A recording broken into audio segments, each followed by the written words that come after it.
Rogel Gaillard, directrice scientifique adjointe agriculture et INRAE. Et aujourd'hui, j'ai le grand plaisir d'accompagner sur le centre de recherche INRAE de Nouzilly la sortie du dossier de presse qui a été préparé par l'Institut sur le thème de la santé des élevages, avec toute une diversité d'exemples concrets, à la fois de recherche et de solutions face aux défis à relever. Alors les défis, vous les connaissez, ils sont nombreux, ils sont exigeants. Si on regarde par exemple sur le plan économique, près de 20% de la production animale sont perdus annuellement du fait de maladies affectant les animaux à l'échelle européenne. Ce coût, il est très élevé.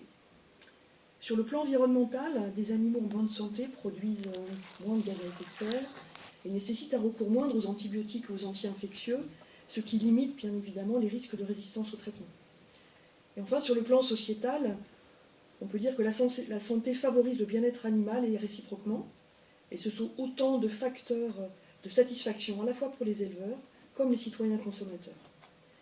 Et si on regarde ce que fait le changement climatique, on peut voir que l'anthropisation croissante des milieux et puis plus généralement les changements globaux ont ou auront des impacts importants sur l'écologie des agents pathogènes, l'émergence, voire la gravité des maladies des animaux d'élevage. Et on l'a vu ces dernières années avec des épisodes de fortes épisodes aussi, comme la grippe aviaire, la fièvre catarrhale ovine, la peste porcine africaine, la maladie hémorragique épizootique.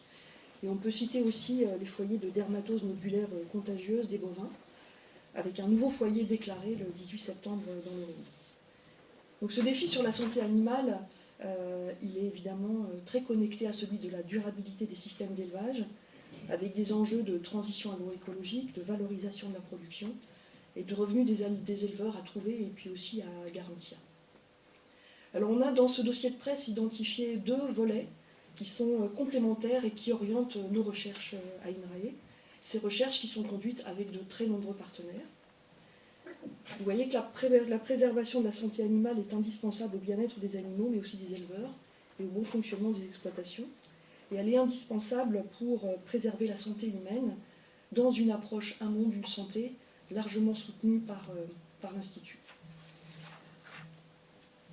Alors la surveillance et la prévention, deux volets nécessaires pour anticiper et maîtriser le risque de maladie dans un contexte de santé globale, de l'échelle de l'animal à l'échelle mondiale.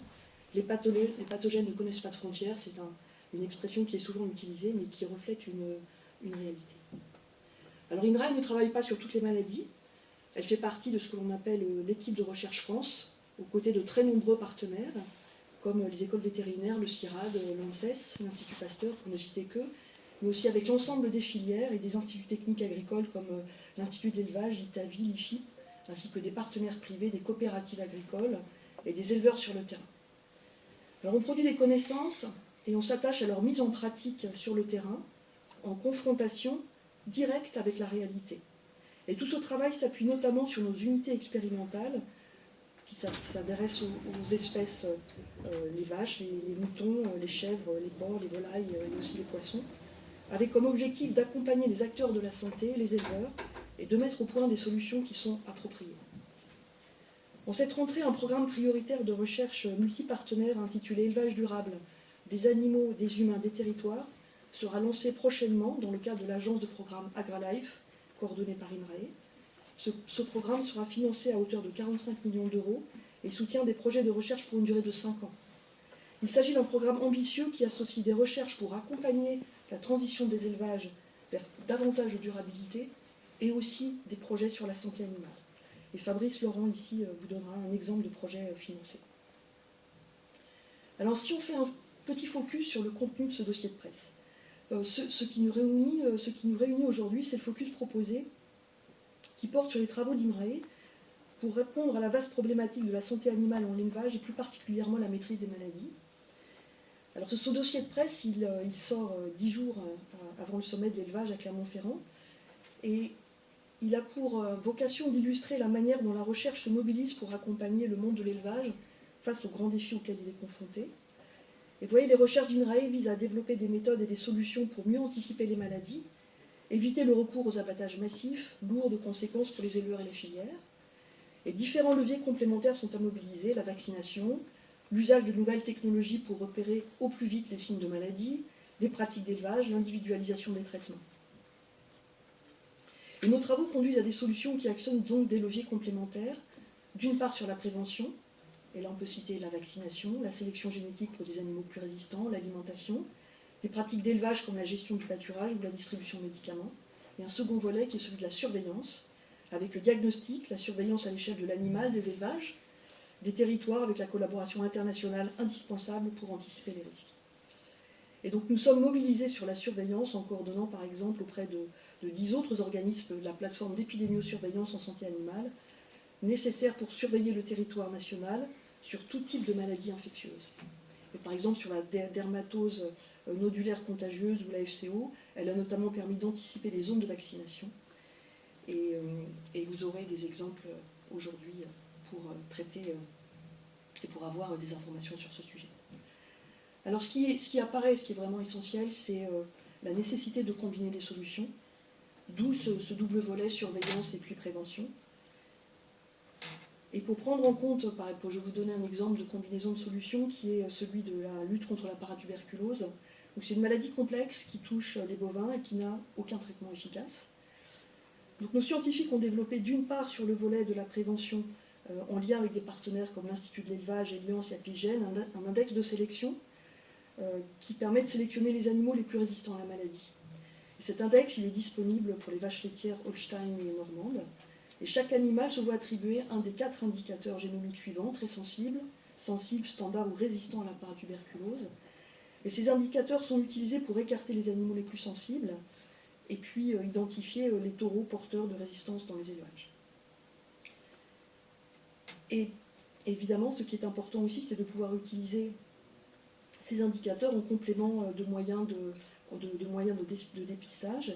Et en parallèle, sur le volet de la surveillance, il y a des équipes INRAE, en collaboration avec l'Institut Pasteur et l'Université de Toulouse, qui développent en ce moment un nouveau test pour diagnostiquer la paratuberculose en utilisant des antigènes de synthèse qui sont spécifiques de la mycobactérie responsable de la maladie. Et actuellement, c'est évalué par un industriel du diagnostic vétérinaire. Et ce nouveau test apporterait donc une alternative au test actuel qui peut présenter des problèmes de spécificité et de sensibilité pour le diagnostic. On voit que la combinaison de plans d'accouplement avec des plans de maîtrise sanitaire et prochainement un nouveau test diagnostic offre aux éleveurs et vétérinaires des outils pour gérer la paratuberculose de façon proactive et ainsi améliorer la santé et la productivité des troupeaux. Alors un mot sur la vaccination, sujet majeur. C'est certainement le moyen le plus efficace pour prévenir le développement d'une maladie, mais encore faut-il que ce vaccin existe et qu'il soit efficace. Donc avec nos partenaires académiques nationaux et internationaux, nous travaillons sur de nouvelles technologies vaccinales qui permettent notamment de distinguer les anticorps d'origine vaccinale de ceux des animaux infectés naturellement. Et c'est le cas d'un vaccin universel contre la grippe aviaire actuellement en développement, dont vous trouverez des informations dans le dossier de presse. Alors, pour finir, je voudrais vous rappeler que INRAE, c'est une communauté scientifique active, nombreuse, mobilisée. Quelques chiffres clés, INRAE et l'élevage, c'est plus de 1900 agents, 60 unités de recherche et 14 unités expérimentales, avec de nombreux animaux, une diversité d'espèces et des exploitations expérimentales. Et sur le volet santé animale, la communauté scientifique rassemble près de 450 agents dans 21 unités. Et c'est une particularité à INRAE, c'est que toutes les unités de recherche sont en co-tutelle avec d'autres organismes de recherche, avec une coopération qui ne cesse de croître avec les écoles vétérinaires, les universités, l'ANSES, le CIRAD. Je voudrais aussi citer l'Institut Carnot France Futur Élevage qui est porté par INRAE et qui travaille à transférer les résultats de recherche et développement vers les acteurs socio-économiques, les PME et puis aussi les grands groupes, pour accélérer la mise à disposition de produits et d'outils, notamment pour la gestion de la santé, du bien-être animal en élevage. Donc ce couplage entre santé, bien-être animal, transition des systèmes d'élevage, c'est une des grandes priorités d'INRAE qui a à cœur de rappeler qu'il n'y aura pas d'agriculture durable sans élevage durable, et que la santé animale est vraiment au cœur de cette multiperformance dont l'élevage a besoin et dont l'agriculture en général a besoin. Je vous remercie de votre attention et je vous souhaite beaucoup de plaisir à prendre connaissance de la diversité des illustrations de ce dossier de presse. Merci beaucoup. Et je vais passer la parole maintenant à Pauline Ezano, qui va présenter quelques-uns de nos travaux en lien avec notamment la surveillance sanitaire. Bonjour à tous, donc je suis Pauline Ezano, je suis la chef du département santé animale d'INRAE. Et donc là, je vais du coup donner quelques exemples concrets tirés du dossier de presse sur le volet surveillance, et Fabrice donnera des exemples plutôt sur le volet prévention. Alors d'abord, la surveillance, c'est une question importante à toutes les échelles, à la fois surveiller les animaux pour détecter les animaux malades, mais également surveiller les élevages et surveiller les territoires, voire même surveiller à l'échelle nationale quand on parle de maladies contagieuses réglementées. Donc prenons déjà, revenons sur l'exemple de la plateforme d'épidémiosurveillance en santé animale. C'est un dispositif français qui est unique en Europe. On a vraiment la chance de disposer depuis de nombreuses années, plus de 10 ans, d'un dispositif parfaitement opérationnel qui repose sur de la coordination entre 11 partenaires, à la fois des acteurs publics et des acteurs privés. Et ça permet vraiment d'avoir une approche en co-construction vers des consensus qui permettent d'avoir une efficience de la surveillance qui est avérée. Donc il y a vraiment les mots-clés par rapport à cette plateforme, à son fonctionnement, c'est la collaboration et l'interdisciplinarité et le fait de co-construire les propositions. Donc dans le dossier de presse, vous pourrez trouver les différents acteurs, ils sont mentionnés. Donc la plateforme, elle produit d'une part des indicateurs régaliens pour soutenir et consolider la position sanitaire de la France dans les échanges internationaux. Donc elle fournit ces indicateurs régulièrement au pouvoir public. Par ailleurs, elle a une valence sur la veille sanitaire internationale.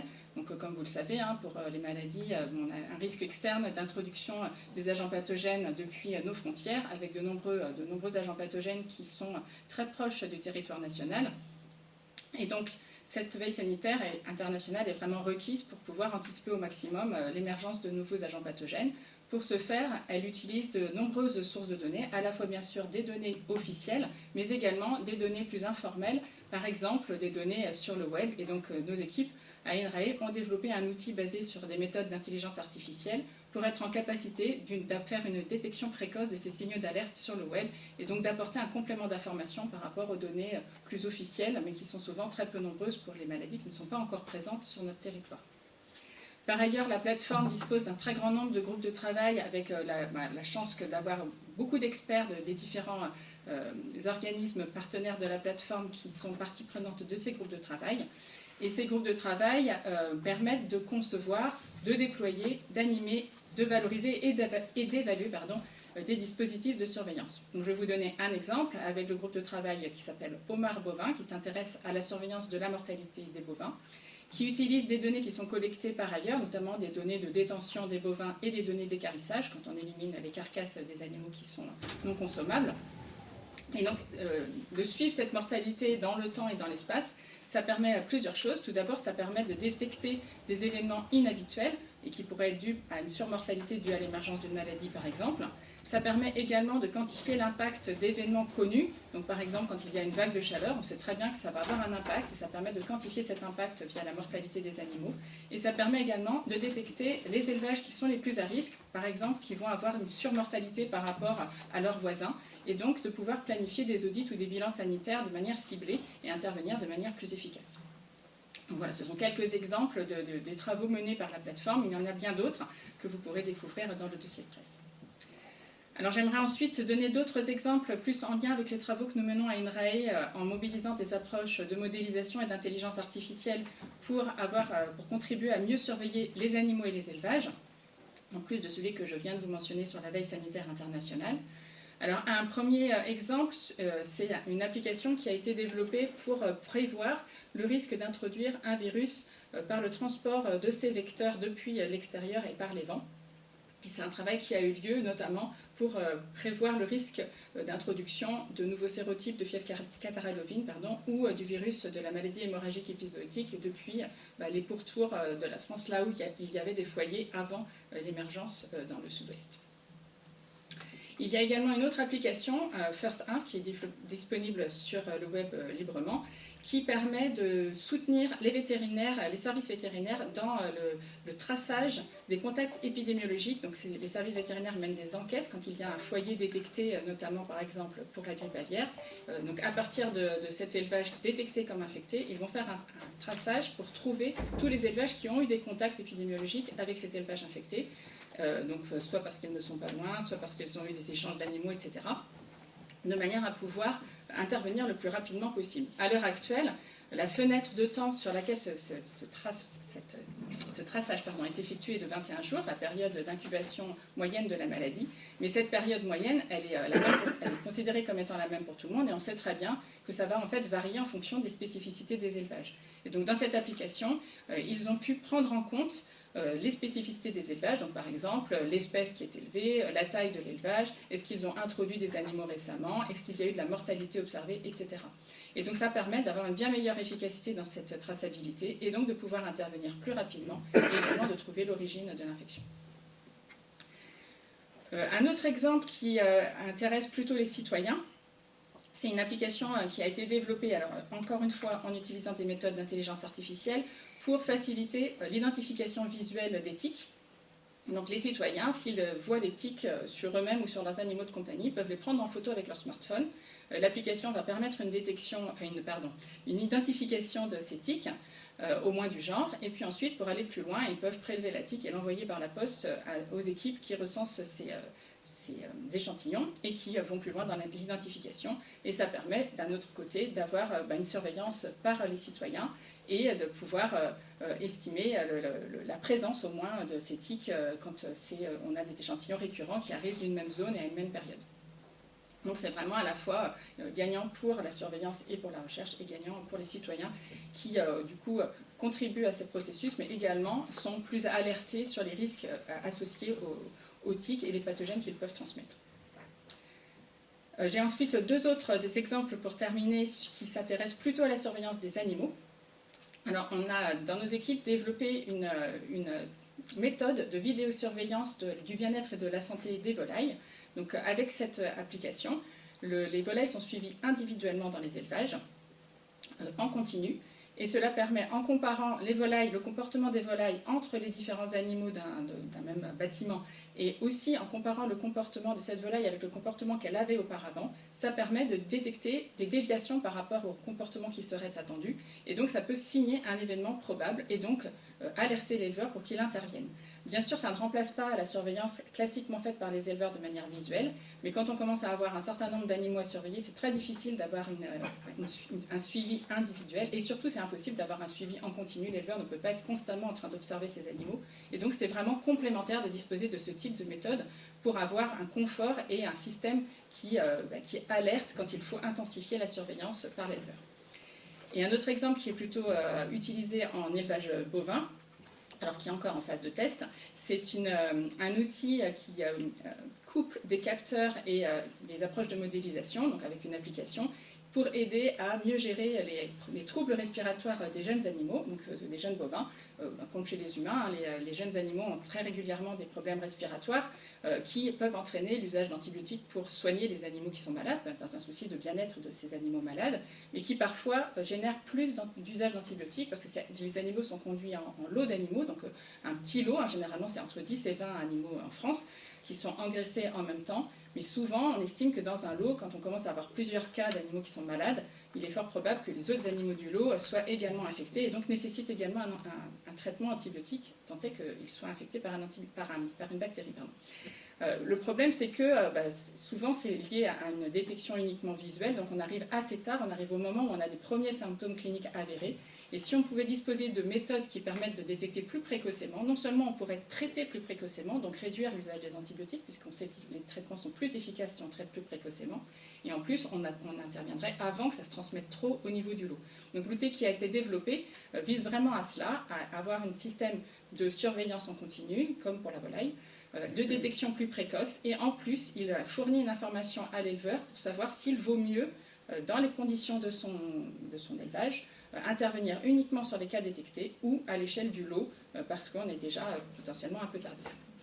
Alors c'est un outil qui est encore en phase un petit peu amont. Il est en ce moment testé dans des élevages bovins, une petite dizaine d'élevages bovins. Et les premiers retours que nous avons des éleveurs sont très prometteurs, qui nous ont trouvé l'outil très intuitif et surtout leur apportant un vrai confort parce que ça complète la surveillance qu'eux-mêmes font régulièrement. Tous les 12 heures, ils vont dans leur lot et ils observent leurs animaux.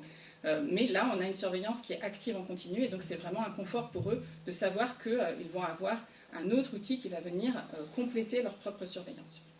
Voilà, c'est quelques exemples, j'espère, qui illustrent la diversité de ce qu'on peut produire autour de cette thématique et pour venir en appui à cette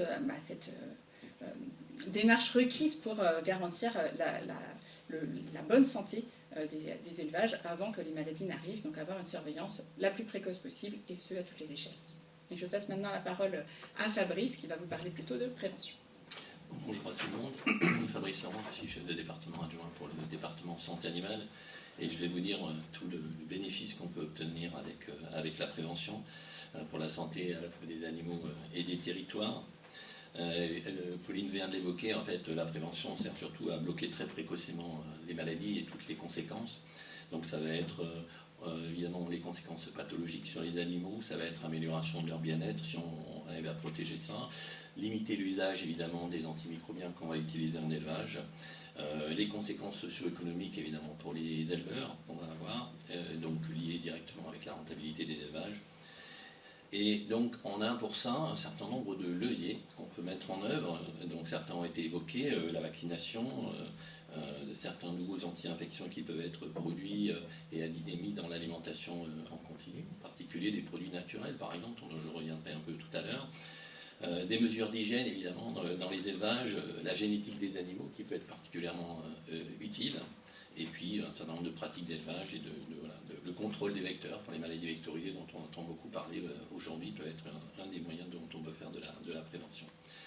Alors je vais vous donner quelques exemples, je commencerai peut-être par un exemple un peu emblématique que je pense que vous connaissez tous, c'est la vaccination contre la grippe aviaire qui a été entreprise en France, et on peut dire que finalement le modèle français est un modèle un peu d'efficacité et dans lequel l'INRA a pris sa place, puisqu'on a été le premier pays européen assez pionnier, puisque depuis octobre 2023 la France a imposé la vaccination pour les canards. Donc vous voyez qu'on vaccine à peu près 62 millions de canards par an, à peu près autant que d'habitants. Et évidemment, ça a eu un succès majeur, puisqu'il y a une réduction de 87% du nombre d'élevages qui ont été touchés.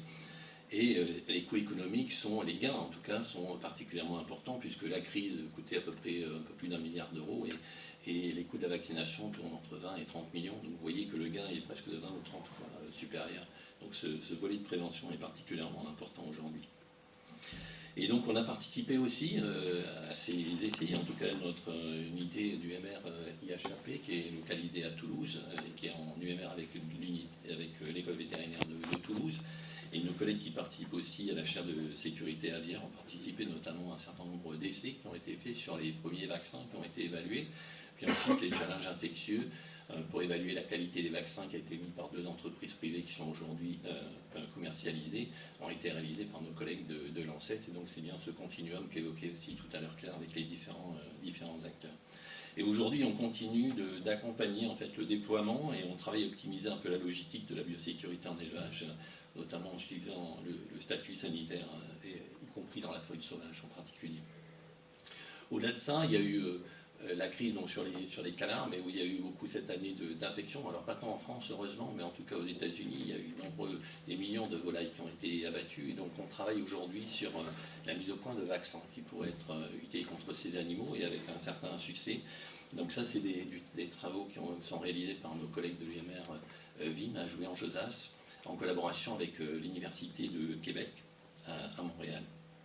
Et donc ils ont mis au point en fait des nouvelles structures qui forment des nanoparticules qui sont particulièrement efficaces contre ces grippes, cette influenza aviaire, et avec l'avantage surtout de protéger contre multisérotypes, c'est-à-dire les différents variants. Vous savez que la difficulté, c'est que ces virus sont très variables, et donc là, l'intérêt est de pouvoir protéger contre ces différents virus en exposant une protéine qui est relativement conservée au sein de ces différents virus, et donc ça fonctionne relativement bien, et c'est un brevet qui est en cours de développement aujourd'hui. Il y a 100% de protection et il y a évidemment, ça empêche la dissémination aussi. Donc les animaux n'excrètent plus le virus après la vaccination. Alors peut-être que la prévention, ça peut aussi passer par la formation de nos futurs chercheurs et étudiants vétérinaires. Donc on a aussi en particulier un projet qui s'appelle VZC, qui est un Doctoral Network, c'est-à-dire on forme aussi beaucoup d'étudiants vétérinaires au sein de différents consortiums européens. Et donc ils seront aujourd'hui formés sur tous les aspects, hein, ce sont des aspects de recherche, de dissémination de virus, mais aussi sur les impacts socio-économiques. Donc c'est aussi en formant les générations de demain qu'on facilite aussi la prévention. C'était évoqué tout à l'heure par Claire, donc les unités du département sont souvent structurées en unités mixtes, donc on a beaucoup de partenaires, que ce soit les écoles vétérinaires, l'ANSES, le CIRAD en particulier, et on a un certain nombre de projets structurants, donc on travaille de plus en plus avec tous ces organismes. Tout à l'heure, Claire évoquait le projet AgriLife, élevage durable, dans lequel c'est des collectifs un peu interdisciplinaires, donc on bénéficie là pour essayer de générer un certain nombre de synergies dans les travaux de recherche. Et en particulier, donc, puisqu'on a évoqué la vaccination, on a un programme qui est dédié aussi à la vaccination, à la fois sur l'influenza, le modèle que j'évoquais précédemment, mais aussi la fièvre catarrhale, la peste porcine africaine, enfin tous les défis auxquels on doit faire face encore aujourd'hui. Et cette structuration entre les différents organismes, on essaye de la gérer aussi au niveau des réseaux d'infrastructures. En fait, on a besoin aussi d'évaluer la qualité de ces vaccins, de faire des tests, de comprendre comment tout cela fonctionne. Et donc on a créé une infrastructure nationale qui s'appelle Énergie, que je dirige, et qui contient des entités expérimentales de l'ANSES, du CIRAD, du CNRS, etc. Et c'est en mettant tout ça en commun qu'on peut répondre de façon un peu plus coordonnée aux crises qui arrivent demain et à évaluer tous les différents vaccins. Peut-être que je vais vous donner un autre exemple un peu différent de la vaccination, peut-être des approches un peu plus alternatives aux différents antimicrobiens. Par exemple, si on prend une maladie comme la coccidiose, qui est une maladie qui touche parasitaire, qui touche la volaille, qui est la maladie la plus importante en fait, et qui impose qui conduit à des coûts économiques de à peu près 12 milliards par an, donc cet impact il est particulièrement important. Le coût simplement des traitements c'est autour de 2 milliards qui sont liés, et évidemment la volaille est une espèce sur laquelle on attend des croissances de plus de 4% et assez régulièrement une viande qui sera de plus en plus consommée. Donc il y a des anticoccidiens, donc ces molécules qui ont été mises en place depuis les années 50 en fait, mais sur lesquels il y a aujourd'hui de plus en plus de mécanismes de résistance qui sont mis en jeu par ces parasites, et aussi on a des besoins assez particuliers pour les filières, par exemple les filières bio, qui nécessitent d'utiliser plus des produits naturels. Donc dans un contrat de recherche qui avait été mis en place avec une entreprise qui s'appelle Idena et qui produit des produits phytopharmaceutiques, on a réalisé ce qu'on peut considérer comme un partenariat un peu gagnant-gagnant, puisque de notre côté INRA, on a fabriqué un certain nombre d'outils biologiques pour essayer d'analyser et comparer les différents produits qui nous étaient proposés, qu'ils soient seuls ou en association en particulier. Et ça permettait de tester une grande quantité de produits différents, et ça a permis d'identifier un certain nombre de groupes de composés qui étaient particulièrement performants, qui ont été utilisés ensuite par l'entreprise pour les tester in vivo sur des élevages en conditions réelles.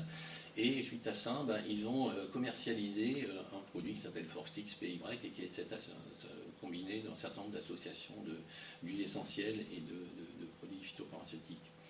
Donc ça, c'est des partenariats qui sont assez gagnants pour nous, puisque nous, on fabrique des outils qu'on peut réutiliser dans d'autres applications, dans d'autres contrats de recherche, et les industriels prennent leur partie de propriété intellectuelle et peuvent valoriser leurs produits qui sont aujourd'hui sur le marché et qui ont l'avantage, dans ces produits naturels, ils ont l'avantage de ne pas avoir de date de retrait avant l'abattage, contrairement aux anticoccidiens, on est obligé d'arrêter de traiter une quinzaine de jours avant l'utilisation des animaux. Peut-être aussi d'autres éléments au-delà de ce point-là. Il y a d'autres exemples qui sont proposés dans le document, notamment un peu dans la même gamme, dans laquelle on essaye de produire un certain nombre d'outils biologiques. On verrait cet après-midi aussi des outils qui ont été mis en place dans l'UMRISP pour le criblage aussi d'antiparasitaires, cette fois-ci sur des vers nématodes, qui sera présenté par l'entreprise Invenesis qui est positionnée sur le centre. D'autre part, il y a aussi des exemples qui seront présentés sur l'utilisation du microbiote implanté très jeune chez certains animaux et qui permet de donner une certaine résilience à l'infection, en tout cas de la salmonellose, mais c'est aussi le cas de la coccidiote que j'évoquais aussi précédemment. Et peut-être aussi, pour citer deux autres exemples un peu qui sont présents aussi dans ce document, donc cette fois-ci non plus au niveau de l'animal, mais quelquefois cette gestion sanitaire présente cette fois-ci au niveau de l'élevage et des territoires. Je citerai simplement deux exemples qui sont présents dans le document. La réduction des intrants, en particulier par les pratiques de pâturage mixte, dans lesquelles on va rassembler des animaux des espèces d'animaux avec des sensibilités différentes, ce qui permet de réduire la pression infectieuse sur les terrains. Et donc ça, c'est quelque chose d'assez nouveau, qui est aussi largement appliqué dans le végétal, dans une autre forme, mais qui est aussi particulièrement utile, et ça permet de réduire de plus de 20% l'usage des antiparasitaires. Et l'autre exemple, qui revient aussi sur un volet plus génétique de nos collègues du département de génétique animale, c'est la sélection et la diffusion, par exemple, de béliers qui sont résistants à ces vers parasites que j'évoquais précédemment, et dans lesquels les brebis qui sont issues de ces animaux excrètent à peu près 2 fois moins de parasites. Donc vous voyez que c'est finalement ces nombreuses approches complémentaires qu'on peut en fait mettre en œuvre, qui sont développées par l'INRA et ses partenaires. Pour cette gestion, ça permet d'avoir une gestion intégrée en fait, et permet de la durabilité de l'élevage. Alors toutes les combinaisons ne sont pas possibles à chaque fois, mais il faut essayer de faire autant que possible dans chacun des modèles. Voilà. Merci pour votre attention. Je crois que maintenant il y a une série de questions, je crois. Questions-réponses. Oui, on a une petite demi-heure de... Je ne sais pas combien de temps dure le temps de questions-réponses. Oui, vous avez 20 minutes, 25 minutes. Pas toutes les questions que vous avez, juste vous présenter à chaque fois, s'il vous plaît, au micro. Passez. Bonjour, Yannick Gros, journaliste à Agrapresse.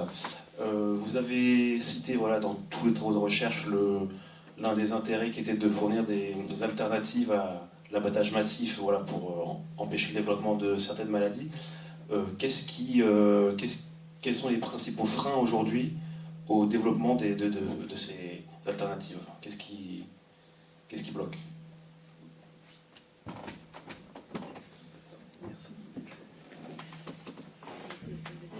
Alors, en fait, je pense que ça dépend des alternatives. Donc, il y a toujours des défis, et c'est pour ça que la recherche est très importante. C'est-à-dire que s'il n'y avait plus de défis et s'il n'y avait plus de verrous, il n'y aurait pas de recherche. Ce serait directement opérationnel. Donc, oui, il existe encore des freins. Après, je pense qu'un des freins qui me semble le plus gros challenge pour moi, c'est ce dont parlait Fabrice juste avant, c'est cette complémentarité entre les différents leviers. Chaque levier alternatif seul ne pourra pas contrebalancer tous les risques et ne pourra pas garantir une parfaite santé des animaux. On sait déjà, en humaine, c'est pareil. Et donc, il faut être en capacité de combiner les bonnes alternatives ensemble et savoir quelles sont les bonnes combinaisons. Ça, c'est quand même vraiment très difficile. Pourquoi? Parce que ça va être différent en fonction des contextes territoriaux. Donc, ça va être différent, bien sûr, en fonction des maladies, en fonction des espèces, donc ça, c'est évident. Mais également, pour une même maladie, une même espèce, en fonction de comment sont élevés ces animaux. Est-ce qu'ils sont en plein air, à l'intérieur? Est-ce que c'est plutôt des grands élevages ou des petits élevages? Est-ce que c'est très structuré, pas structuré? Quelles sont les pratiques alimentaires, etc., etc. Et c'est ça qui fait qu'il y a un vrai défi, parce que c'est très difficile de tirer des solutions génériques qui seraient applicables partout. Il n'y a pas de solution unique. Et donc c'est vraiment quelque chose qui va nécessiter non seulement de nouvelles recherches en biologie, en sciences du vivant, mais également en sciences du numérique pour avoir des outils pour nous aider à optimiser, et également en sciences sociales pour pouvoir intégrer les comportements des acteurs, leurs attentes et leurs contraintes. Alors, en fait, ce que je voudrais juste, je peux compléter, puis après je pense que Fabrice donnera des exemples un petit peu plus précis. Au fond, il y a un vrai sujet sur l'efficacité, sur le coût. C'est-à-dire qu'il y a un coût économique aussi de l'usage d'un certain nombre de solutions. Ce qu'a dit Pauline sur l'adaptation au territoire, c'est-à-dire qu'au fond, les solutions, il faut qu'elles soient contextualisées, qu'elles soient situées. Et en fait, il n'y a pas même de combinaison de solutions complètement universelles. Et au fond, les recherches tendent beaucoup à essayer d'améliorer les capacités de prédiction, de prévention, d'anticipation et de gestion des crises, de manière à être moins en situation de soigner que de situation de prévenir. Et au fait, dans tous les exemples qui ont été présentés, je pense que ce que vous pourrez voir dans le dossier, c'est tout ce sujet sur la surveillance et sur la prévention. C'est au fond le grand objectif, c'est-à-dire si on prévient bien, si au fond les normes de biosécurité sont bien appliquées, si les bâtiments en élevage sont bien adaptés, si au fond on a une ventilation qui est adaptée, et au fond on a des vaccins aussi qui sont à la fois efficaces et peu coûteux, là on peut avoir toute une combinaison de solutions qui vont être à des coûts abordables et qui vont être davantage dans la prévention que dans parce qu'au fond ce qu'on dit souvent, un animal malade c'est quasiment un animal mort. Voilà. Donc ce qu'il faut c'est que les animaux tombent le moins possible malades et qu'on ait une gestion vraiment intégrée qui combine les solutions, mais de manière à ce qu'elles soient adaptées aux particularités locales de là où il faut où il faut les appliquer. Et tout le rôle de l'épidémio-surveillant dont a parlé Pauline, c'est absolument majeur. Et ça nécessite une coordination entre tous les acteurs, avec une transparence dans la déclaration de tous les foyers, qui est absolument indispensable en fait. Voilà. Donc je laisse Fabrice compléter. Peut-être simplement pour compléter dans un volet un peu différent, je pense qu'un des défis majeurs aujourd'hui c'est le nombre et la fréquence des crises qui est de plus en plus fréquente et qu'on retrouve s'accentuer, et donc ça fait beaucoup de défis. Ça veut dire que par exemple, si on prend le cas de la dermatose, donc du nerf bovine, c'est pas forcément des maladies qui étaient présentes sur le territoire, donc c'est nouveau. Ça veut dire qu'il faut, initialement, il y a une partie d'abattage pour immédiatement contrôler la dispersion de cette maladie, mais il existe aussi des vaccins qui ont été produits dans d'autres pays. Dans ce cas particulier, c'est en Afrique du Sud, et donc, il est difficile d'imaginer avoir des doses de vaccins pour protéger tous les animaux contre quelque chose qu'on n'a pas anticipé. Du coup, là, je reviens alors sur le volet de suivi, d'extension de ces maladies. Alors quand c'est trop rapide, c'est trop tard, mais quand on les voit arriver pays par pays et progresser, ça veut dire que ça donne le temps aujourd'hui, et cette surveillance est particulièrement importante, ça donne le temps de s'organiser, de commander aux industriels de nouvelles doses de vaccins si elles existent, ou d'essayer de trouver des solutions. Voilà. Mais quelquefois, on est contraint par le temps.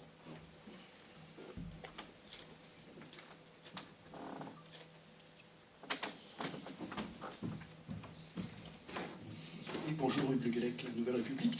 Comment vous réagissez justement aux propos qu'a eu au moins un syndicat agricole, peut-être même deux, sur ce qui s'est passé en Haute-Savoie et sur le fait que vous avez fait abattre des troupeaux et qu'il y a une certaine technocratie qui ne veut pas voir la réalité. Enfin bon, il y a eu tout un battage qui a été fait, qui a été assez violent quand même. Comment vous réagissez, vous, par rapport à ça, puisque c'est une remise en cause un petit peu de vos travaux, quoi. Alors, moi je ne dirais pas que c'est une remise en cause des travaux, je pense que c'est une parfaite illustration de ce que vient de dire Fabrice. C'est une maladie qu'on ne pouvait pas anticiper que cette maladie allait émerger en France. Franchement, ce n'était pas possible. En plus, c'est venu d'assez loin, ça a fait un bond assez important. Ça aussi, c'est vraiment très très difficile à prévoir. Donc là, la seule solution, si on ne veut pas que ça s'étende très vite, c'est une maladie contagieuse, ça se propage assez rapidement. Si on ne veut pas que demain, elle soit partout et donc que ça devienne ingérable, comme un incendie, vous avez bien vu les incendies, comment ça se passe. Si on ne gère pas assez vite, c'est la catastrophe. C'est exactement pareil pour une maladie infectieuse. Donc si on n'abat pas les troupeaux détectés, alors on est sûr et certain que ça va se diffuser et que ça va devenir ingérable. Donc avant même, et le vaccin, on avait de la chance, le vaccin existait. Enfin, il fallait quand même qu'il arrive et qu'il soit en dose suffisante. Ça prend forcément plusieurs jours. Vous imaginez bien que ça ne va pas venir instantanément. C'est quelques jours ou semaines. Si on n'intervient pas, alors, ce n'est même pas la peine de faire venir des vaccins, ce sera trop tard. Donc voilà, là en fait... Non, mais c'est surtout l'attitude de ces syndicats agricoles qui connaissent la réalité. Oui, mais après, il faut aussi se mettre à la place de ceux qui l'ont vécu. Enfin, je veux dire, c'est quand même horrible de perdre tout son élevage d'un coup. Eux non plus n'ont pas anticipé. Donc c'est pour quelqu'un dont c'est le métier, ils aiment leurs animaux, ils s'en occupent, se retrouver du jour au lendemain avec tout son élevage qui est abattu, c'est horrible. Enfin, je veux dire, on l'a déjà connu pour d'autres crises. C'est vraiment quelque chose qui est très difficile à accompagner aussi, parce que on ne peut pas se mettre à la place de personnes qui ont vécu ça. Je veux dire, c'est juste inconcevable. Et donc non, moi je comprends qu'on puisse réagir assez violemment face à ce genre de situations qui sont des situations inacceptables. Après, il faudra un petit peu de temps pour pouvoir prendre les choses à froid. On ne peut pas, je pense, gérer ce genre de choses complètement dans la crise, parce qu'on est dedans et c'est difficile de prendre du recul quand on est le nez dedans. Par contre, à froid, oui, ça montre qu'on a vraiment besoin de travailler en amont des crises et de pouvoir autant que possible anticiper les futures crises. Mais comme le disait Fabrice, il y a de plus en plus d'émergence de nouvelles maladies et on a toujours des surprises. Tous les ans, on se dit mais si, ça va être tel type de maladie, elle est vraiment très près, franchement, c'est presque sûr. Et non, ça va être une autre maladie qui va arriver et on n'aura pas forcément tous les éléments pour la combattre parce que peut-être qu'il n'y aura pas de vaccin, peut-être qu'il n'y aura pas de traitement, peut-être que vraiment elle est différente de ce qu'on connaît, peut-être qu'elle est complètement inconnue. Tout ça, c'est possible. C'est pas toujours probable, mais possible. Donc on essaie de parer au plus probable et on espère ne pas trop se tromper pour pouvoir accompagner au mieux les terrains. Mais voilà, il faut vraiment faire la différence entre une gestion d'une crise humaine, et il faut laisser le temps aux choses, le temps au temps. Et ce qu'on peut anticiper, et là où nous, en tant que chercheurs, on peut contribuer à apporter des solutions. Mais ça aussi, ça prend du temps et on ne peut pas le faire dans la crise. Il faut absolument qu'on le fasse en temps de paix.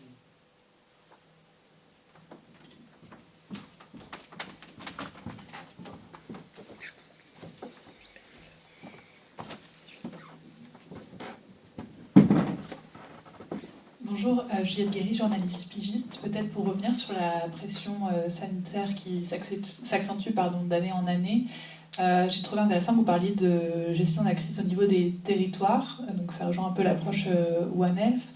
Est-ce qu'il faut s'attendre justement à ce qu'il y ait de plus en plus de contamination entre hommes et animaux, comme on a pu le voir aux États-Unis avec la grippe aviaire? Voilà, quelle place plus généralement pour l'approche One Health dans vos travaux de gestion des crises? Merci. Alors,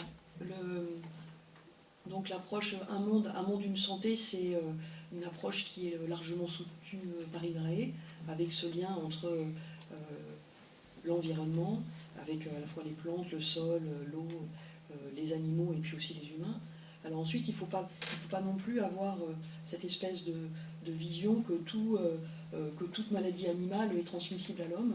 Voilà, il y a quand même il y a des épidémies qui ne concernent que les animaux, et c'est là où il y a une gestion de crise qui va concerner les animaux. Et puis ensuite, il peut y avoir ce qu'on va appeler des risques de zoonose, donc qui sont connus et qui sont traités un petit peu différemment. Donc ce qui se passe, c'est tout ce risque de mutation là, qui peut exister chez un certain nombre de pathogènes, mais ça c'est suivi largement. En fait, ce qui se passe sur un monde d'une santé, l'idée c'est d'avoir une manière de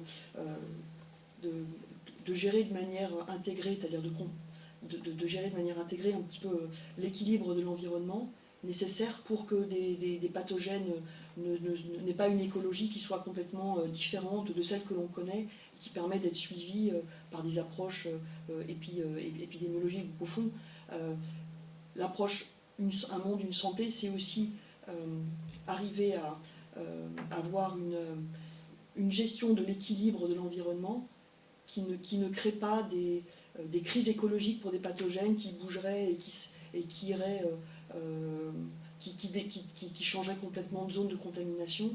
Et évidemment, ça c'est facile de le dire, c'est pas forcément facile de le faire. Mais au fond, l'organisation du paysage est aussi un sujet majeur pour pouvoir gérer l'écologie des pathogènes. Et ensuite, il y a le changement climatique, il y a la température qui fait que même si on va travailler sur l'organisation du paysage et la gestion du paysage, ça va pas forcément complètement suffire. Mais cette idée d'un monde d'une santé, c'est de travailler sur ce qu'on appelle la santé de l'environnement, c'est au fond l'équilibre aussi des écosystèmes, de manière à ce qu'on puisse juguler des émergences de pathogènes par une gestion intégrée de l'ensemble de ce qui se passe chez les animaux et dans l'environnement. Et ensuite, les pathogènes qui peuvent passer de l'homme à l'animal, ils sont connus, ils sont suivis. Évidemment, ensuite, il y a une gestion de crise qui est particulière. Mais ça, je pense que dedans, évidemment, les crises sanitaires, le Covid et tout ça, on voit bien qu'il y a des passages. Et on a appris quand même beaucoup de choses dessus, et je trouve que c'est des accélérateurs aussi pour la recherche finalement, hein. Donc c'est évidemment très délétère pour la population, mais c'est des accélérateurs pour la recherche, à la fois pour la participation dans l'anticipation des futures crises. On a quand même, voilà, je pense qu'entre ces crises sanitaires sur les animaux et chez l'homme, je pense que là, franchement, en ce moment, ça cogite et ça progresse relativement vite. Vous voyez que même sur la nature des vaccins, la capacité à mettre des vaccins sur le marché qui est beaucoup plus rapide qu'avant, c'est quand même des gros progrès. Donc à la fois, on a peut-être une pression supérieure à cause des transports, du réchauffement climatique, des vecteurs et tout ça, mais en même temps, la recherche progresse en même temps. Donc il faut quand même rester relativement optimiste. Voilà. Mais ce qu'on avait peut-être un peu... en tout cas, les travaux de recherche, ils visent vraiment à améliorer notre connaissance de cette gestion de l'environnement et de ce respect de l'environnement sur son équilibre et l'équilibre des écosystèmes pour créer, au fond, des conditions où les maladies se propagent pas comme un feu de forêt. Voilà. Enfin, pareil, on va gérer une forêt pour qu'il n'y ait pas d'incendie. Si on reprend cet exemple-là, voilà, cette gestion de l'environnement et cet équilibre des écosystèmes est indispensable, et l'INRAE travaille aussi à ça, pour au fond créer voilà, cette espèce de nécessité cette interconnexion entre les santé animales, humaines et environnementales. Elle passe aussi par une excellente connaissance de l'environnement, et donc beaucoup de travaux sont conduits sur cette gestion de l'environnement et sur comment préserver la biodiversité, l'équilibre des écosystèmes. Merci.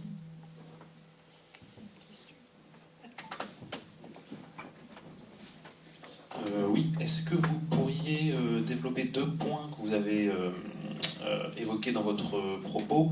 Donc vous avez parlé du programme de recherche dans le cadre d'AgriLife, là sur 5 ans. Donc ça c'est le premier. Et le deuxième, vous disiez que la plateforme épidémiosurveillance, voilà, en santé animale a permis d'anticiper les zones de vaccination pour la DSC, pour la FCO. Est-ce que vous pourriez développer aussi un petit peu, s'il vous plaît? Alors, les organismes de recherche ont été mandatés par l'État pour piloter des agences de programme. l'INRAE est en charge d'une agence de programme qui s'appelle AgriLife, qui traite de l'agriculture, l'alimentation, l'environnement et les ressources naturelles nécessaires pour l'agriculture. Et donc, dans le cadre de ces agences de programme qui ont pour vocation, alors là, on a parlé d'équipe France, de fonctionner en équipe France, c'est-à-dire que c'est une sorte de pilotage, mais pour l'ensemble des acteurs et des parties prenantes concernées par le périmètre scientifique de cette agence de programme. Et donc, il y a des propositions de programmes qui ont été faites, et l'élevage étant un sujet majeur, et la santé animale aussi un sujet majeur, il a été proposé un programme sur 5 ans qui combine des projets de recherche qui sont orientés sur la transformation durable des systèmes d'élevage et en même temps sur la santé animale. Donc il va y avoir le montant attribué à ce programme est de 45 millions d'euros. Donc il y a eu un accord du Premier ministre avant, l'ancien Premier ministre, juste avant son départ. Donc on a ce budget qui va être alloué pour ce programme, qui va démarrer prochainement. Et on a vraiment 6 projets complémentaires, plus une gouvernance évidemment qui va permettre de faire de la prospective, de faire travailler tous les acteurs ensemble. Et donc il y a vraiment un projet qui va être sur comment positionner la santé animale et le bien-être animal au cœur de la multiperformance. C'est pas parce qu'on veut faire de la transition agroécologique qu'on ne parle pas de production, qu'on ne parle pas d'économie et de rentabilité des élevages, mais l'objectif, c'est vraiment de considérer la santé et le bien-être animal comme étant des incontournables de cette multiperformance. Ensuite, il y a un deuxième grand projet qui va être sur le respect des ressources. C'est-à-dire comment les élevages consomment des ressources, mais ces ressources ne sont pas infinies. Donc comment on conçoit à l'échelle du territoire des systèmes d'élevage qui respectent les ressources. Ensuite, il y a tout un programme aussi un projet qui est sur un petit peu le volet économique, comment on associe la transition des systèmes d'élevage avec à la fois la transition des systèmes alimentaires et les lieux de production. Il y a ensuite trois projets, un sur la vaccination, un sur l'écologie des pathogènes, comment le changement climatique, au fond, induit des modifications de l'écologie des pathogènes et comment on en tient compte pour à la fois de la surveillance et de la prévention. Et puis aussi tout un grand programme qui est autour, je dirais, de la biosécurité. Et donc l'originalité de ce programme, c'est vraiment d'associer une communauté scientifique qui travaille sur les systèmes d'élevage, avec de la génétique, de la physiologie, et toute une communauté scientifique qui travaille sur la santé animale. Et c'est le couplage de ces deux grands objectifs.